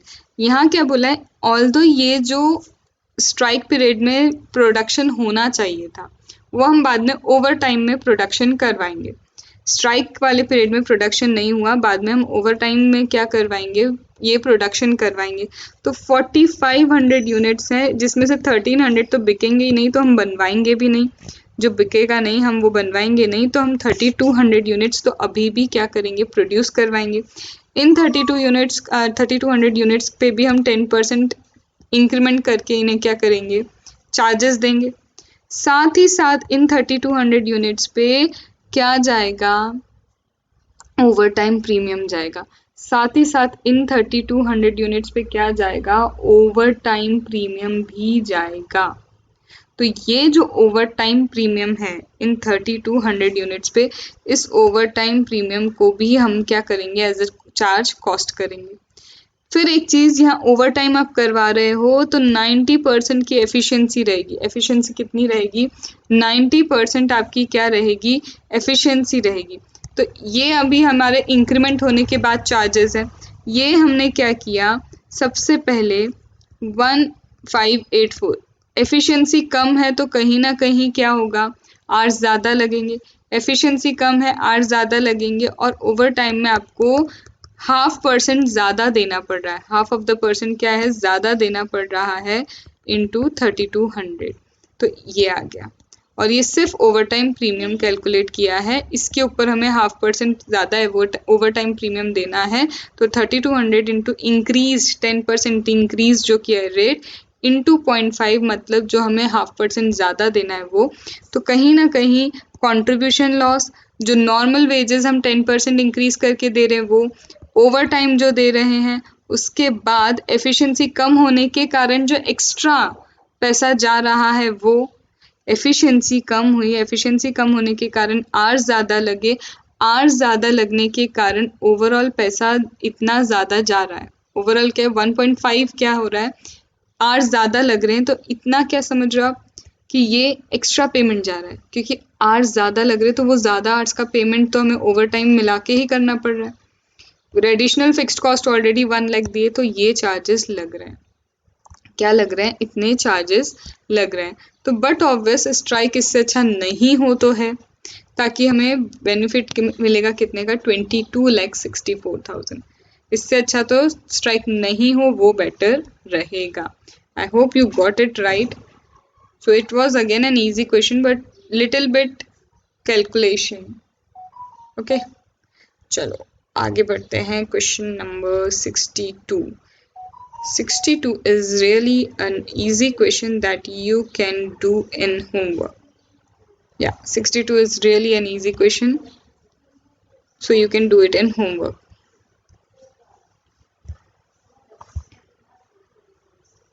Coming on 63. Okay, we will solve 63 now. Just a 2-minute break, then we will solve 63. We are first covering this question number 65. It is very simple, and as the time has already been around more than 1 hour, so first we will cover this easy question, then question number 64 we will be covering in next video. Okay, so 65 is about a company has continuous manufacturing process, continuously manufacturing होती रहती है, and output होता है 6 ton per hour. एक घंटे में 6 ton का output होता है और पर टन की वैल्यू है 70 रुपीज। प्रोसेस वेज कॉस्ट, जो प्रोसेस होती है उसमें वेजेस जो देते हैं वो 60 रुपीज देते हैं पर आवर की raw material per hour, and raw material होता है 35 पर टन। रेगुलर मेंटेनेंस लगता है 750 रुपीज का पर वीक, हर हफ्ते रेगुलर मेंटेनेंस चाहिए उसे 750 रुपीज। कंपनी एक्सपीरियंस करती है breakdown due to mechanical reason. कई बार क्या कंटिन्यूस मैन्युफैक्चरिंग होती है, तो कंटिन्यूस मैन्युफैक्चरिंग के चक्कर में कई बार क्या होता है मेंटेनेंस की ज़रूरत पड़ती है, ब्रेकडाउन होता है। ऑन एन एवरेज 25 आवर्स जो है एक हफ्ते के 25 घंटे कम से कम इस काम में चले जाते हैं, और जिसमें रिपेयरिंग कॉस्ट लगता है 7500। कंटिन्यूस मैन्युफैक्चरिंग से एक घंटे में 6 टन, 70 उसकी वैल्यू है। रॉ मटेरियल 35 का लगता है, वेजेस लगती है 60 रुपीज़ पर आवर और 750 रुपीज़ का मेंटेनेंस लगता है। ब्रेकडाउन कम से कम 25 घंटे होता है एक वीक में, और 7500 उसके रिपेयर चार्जेस हैं। It's estimated that this breakdown can be reduced और एलिमिनेटेड। ऐसा एस्टिमेट किया जा रहा है ये ब्रेकडाउन को रिड्यूस भी किया जा सकता है, एलिमिनेट भी किया जा सकता है if additional maintenance on the following scales where taken. अगर कुछ चीज़ें की जाएँ, ये थोड़ा सा मेंटेनेंस वगैरह और किया जाए, तो ये ब्रेकडाउन कम किया जा सकता है, इनफैक्ट एलिमिनेट भी किया जा सकता है। अगर आप क्या करते हैं 23,000 मेंटेनेंस कॉस्ट लगाते हैं तो कोई ब्रेकडाउन नहीं है। 13,000 मेंटेनेंस कॉस्ट लगाते हैं तो 5 घंटे का ब्रेकडाउन होगा और इसकी रिपेयर कॉस्ट इतनी होगी। 65,100 लगाते हैं तो इतना ब्रेकडाउन आवर्स होगा और उसकी रिपेयर की वैल्यू ये होगी। इस तरह से यहाँ पे ये दिया है। द प्रोसेस लेबर ड्यूरिंग, ये जो लेबर कॉस्ट वगैरह होती है जब ये स्टॉप हो गया है, तो process labour during stoppage can be used elsewhere. अब ये प्रोसेस जो है लेबर क्या हुआ, स्टॉपेज हुआ, स्टॉपेज के कारण जो लेबर प्रोसेस में थी उनको कहीं और यूज़ किया जा सकता है, उनके 10 घंटे पर वीक में हम कहीं और यूज़ कर सकते हैं। Can be used elsewhere up to 10 hours, 10 hour per week के उनके जो टाइमिंग है वो कहीं और यूज़ किया जा सकता है। अब टेब्यूलर फॉर्म में बताइए ऑप्टिमम अमाउंट ऑफ मेंटेनेंस, कितना मेंटेनेंस करना चाहिए। देखो मेंटेनेंस करने के बाद उससे रिलेटेड जो कंट्रीब्यूशन आना चाहिए वो ज़्यादा आना चाहिए, तभी तो हम उतना मेंटेनेंस करना प्रेफर करेंगे। मैं मेंटेनेंस चार्जेस ज़्यादा लगा रही हूँ, लेकिन उस टाइम में जो मुझे बेनिफिट मिलने वाला है अगर वो कम है तो बट ऑब्वियस इससे अच्छा तो थोड़ा ब्रेकडाउन भी चलेगा। ठीक है, फिर what is the additional revenue that will result from optimum level compare to present. Present से हम कंपेयर करें, अब जो नया लेवल आएगा तो हमें कितना एडिशनल रेवेन्यू मिलेगा वो हमें बताना है। तो सबसे पहले हम देखते हैं, स्टेटमेंट बनाते हैं कॉस्ट का, cost of repair and maintenance का, ये देखने के लिए कि हमें कहाँ तक कितना क्या लगाना चाहिए, कॉस्टिंग लगा लेनी चाहिए। अगर मैं बात करूँ यहाँ पे इन्होंने दिया है 0, 5, 10, 15, 20, 25। 25 का क्या है ब्रेकडाउन, एटलीस्ट एक मतलब हफ्ते में 25 घंटे तो ऐसे होते हैं जो ब्रेकडाउन के होते हैं। तो ये अभी की सिचुएशन है 25, ठीक है, ये प्रेजेंट सिचुएशन है। अब यहाँ पे देखो मेंटेनेंस कॉस्ट उन्होंने कितना दिया है, ये ऑलरेडी दे के रखा है। अगर आप चाहते हो 0 ब्रेकडाउन हो तो आपको मेंटेनेंस के 23,000 देने होंगे, 5 घंटे के लिए 13,000 और इस तरह से कॉस्ट देनी होगी, और अभी आप 750 का मेंटेनेंस चार्जेस भरते हैं। अभी आपके मेंटेनेंस चार्ज 750 के हैं और रिपेयर कॉस्ट यहाँ पे क्या होगा, अगर ज़ीरो ब्रेकडाउन है तो कोई रिपेयर नहीं, 5 घंटे का ब्रेकडाउन है इतना रिपेयर, 10 पे इतना, 15 पे इतना, 20 पे इतना, ठीक है। और यहाँ पे देखो 7500 का एट प्रेजेंट का रिपेयर दिया है जो हमने यहाँ पे ले लिया, ठीक है। टोटल हमारी कॉस्टिंग हो जाती है इतनी, टोटल कॉस्टिंग कितनी है इतनी। अब वो बोलते हैं 10 घंटे का आइडियल टाइम हम कहीं पे यूज़ कर सकते हैं, उनका क्या कर सकते हैं, आइडियल टाइम हम यूज़ कर सकते हैं। ब्रेकडाउन आवर्स में से 10 घंटे कहीं यूज़ हो जाएंगे तो एक्चुअल देखो 25 घंटे में से 10 घंटे तो वो भैया यूज़ कर पा रहा है, तो मतलब 15 घंटे हैं, 15 घंटे की ही दिक्कत आती है और वो 60 रुपीज़ के अकॉर्डिंग वेस्टेज है हमारा। हमें पैसा देना भी पड़ता है लेकिन प्रोडक्शन नहीं होता है, तो 60 का हमारा क्या है, पर आवर 60 रुपीज़ के हिसाब से हमारा नुकसान है। यहाँ पे तो कोई ज़रूरत ही नहीं आती। यहाँ पे 15 है, 15 का क्या होगा, 15 में से वो क्या कर पा रहे हैं, 10 घंटे कहीं यूज़ कर पा रहे हैं तो सिर्फ 5 घंटे के चार्जेस लगेंगे, मतलब 300 रुपये हमारा वेस्ट है।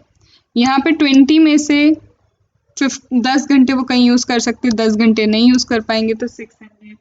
25 में से 15 आवर्स ऐसे हैं जो वो कहीं और यूज़ नहीं कर पाएंगे, 10 आवर्स तो यूज़ कर लेंगे, तो 15 इंटू 60 विल गिव 900। तो ओवरऑल कॉस्ट यहाँ पे आ गई। सबसे ज़्यादा एक चीज़ बताओ, यहाँ पे क्या दिख रहा है कि कॉस्टिंग आपको कहाँ पे ज़्यादा लग रही है, बट ऑब्वियस यहाँ पे 23,000 पे कॉस्टिंग आपकी ज़्यादा है, 23,000 पे क्या है, कॉस्टिंग ज़्यादा है। लेकिन अब यहाँ पे हमें क्या देखना है, कंपैरिजन करके बताओ। हमें बोल रहा है वो कंपैरिजन बताओ कि क्वेश्चन में क्या पूछा उसने, टेबुलर फॉर्म में optimum amount of maintenance to be undertaken, हमें कितना मेंटेनेंस कर लेना चाहिए, how much amount of maintenance to be undertaken, कितना मेंटेनेंस करें। अब एक चीज बताओ, यहाँ पे ये टेबल से तुम्हें लग रहा है क्या कि optimum amount of maintenance is for breakdown of 15 hours a week. कैसे, देखो यहाँ तो क्या हो रहा है, अगर आप 23,000 लगाओगे और कोई ब्रेकडाउन नहीं होगा, ठीक है, लेकिन अगर हम 8,300 रुपीज़ लगाते हैं तो 8,300 में क्या है, ठीक है 15 घंटे का ब्रेकडाउन होगा, आई अग्री 15 घंटे का ब्रेकडाउन होगा, लेकिन उस 15 घंटे में से 10 घंटे तो मैं कहीं और यूज़ कर पाऊंगी, तो आइडियली तो सिर्फ 5 घंटे का ही ब्रेकडाउन है। अब यहाँ पे मैं 5 घंटे का ब्रेकडाउन लाने के लिए अगर 15,500 लगाऊं, उससे अच्छा तो 8,300 ही ना लगा लें, उससे अच्छा हम 8,300 ही ना लगा लें। तो सिर्फ 8,300 लगा के आपको सिर्फ 5 घंटे का ब्रेकडाउन मिल रहा है, तो that is good, that is good. तो यहाँ पे भी हम क्यों जाएंगे, तो आइडियली देखा जाए तो 15 आवर्स का ब्रेकडाउन हमारे लिए सही है, क्योंकि हमें सिर्फ 8,300 ही लगाने पड़ रहे हैं। आया, गॉट इट। फिर इसके बाद सेकंड उन्होंने बोला है कि अब बताओ कि पहले और अभी में एडिशनल रेवेन्यू कितना आएगा। तो एडिशनल रेवेन्यू कैसे आएगा, देखो समझो, additional revenue that will result from optimum level compared with the present. अब क्या हो रहा है, पहले होते थे 15 घंटे वेस्ट, पहले क्या होते थे हमारे यहाँ पे 25 में से 10 तो यूटिलाइज करते थे, पर 15 घंटे तो वेस्ट हो ही जाते थे, 15 घंटे क्या होते थे, वेस्ट हो ही जाते थे। अब कितना हो रहा है, सिर्फ 5 आवर्स वेस्ट हो रहे हैं। अब कितने हो रहे हैं, सिर्फ 5 आवर्स, 15 में से क्या हो रहा है, सिर्फ 5 आवर्स वेस्ट हो रहे हैं, मतलब 10 घंटे एक्स्ट्रा मिल रहे हैं। 10 आवर्स हम क्या कर रहे हैं, सेव कर रहे हैं, और इन 10 आवर्स में 1 घंटे में 6 टन बनता है, जिसकी वैल्यू होती है 70 रुपीज़। तो हम 4200 का एडिशनल आउटपुट ला पा रहे हैं, जिसमें हम वेजेस देंगे 10 घंटे की, मटेरियल लगाएंगे 10 घंटे का, तो ये मटेरियल और वेजेस हटा के, और जो हमने क्या किया, रिपेयर में, रिपेयर एंड मेंटेनेंस में भी सेविंग की, हमने क्या किया है, रिपेयर एंड मेंटेनेंस में भी कुछ क्या की है, सेविंग की है, राइट। तो ये जो रिपेयर एंड मेंटेनेंस की सेविंग है वो कितनी हुई है, 850 रुपीज़, मतलब एड ऑन भी हुआ है कुछ और कुछ गया भी है। यहाँ 10 घंटे सेव किए, 10 घंटे में एक्स्ट्रा आउटपुट निकल गया, आउटपुट निकालने के लिए लेबर और मटेरियल हटाया। फिर यहाँ पे जब हम प्रेजेंट से उठ के नए चीज़ पे गए तो हमने कहीं ना कहीं रिपेयर कॉस्ट में भी सेविंग की 850 की, तो इन ऑल हमें एडिशनल रेवेन्यू कितना मिल गया 2350। In all we get an additional revenue of what 2350। This was your question number 65। ठीक है, तो अब हमें करना है कल 64। 64 के बाद 66 से लेकर हम 70 तक जाएंगे एंड 1 और 2 मोर वीडियोस और आपका चैप्टर नंबर 2 ओवरऑल खत्म हो जाएगा। I hope this was helpful for you and you really got benefited with this. So just watch it out and जैसे ही चैप्टर 2 खत्म होता है हम चैप्टर नंबर 5 स्टैंडर्ड कॉस्टिंग को भी कवर करेंगे। ओके, चलो, stay positive, cumulative revision, prepare summary notes, and stay safe, stay home.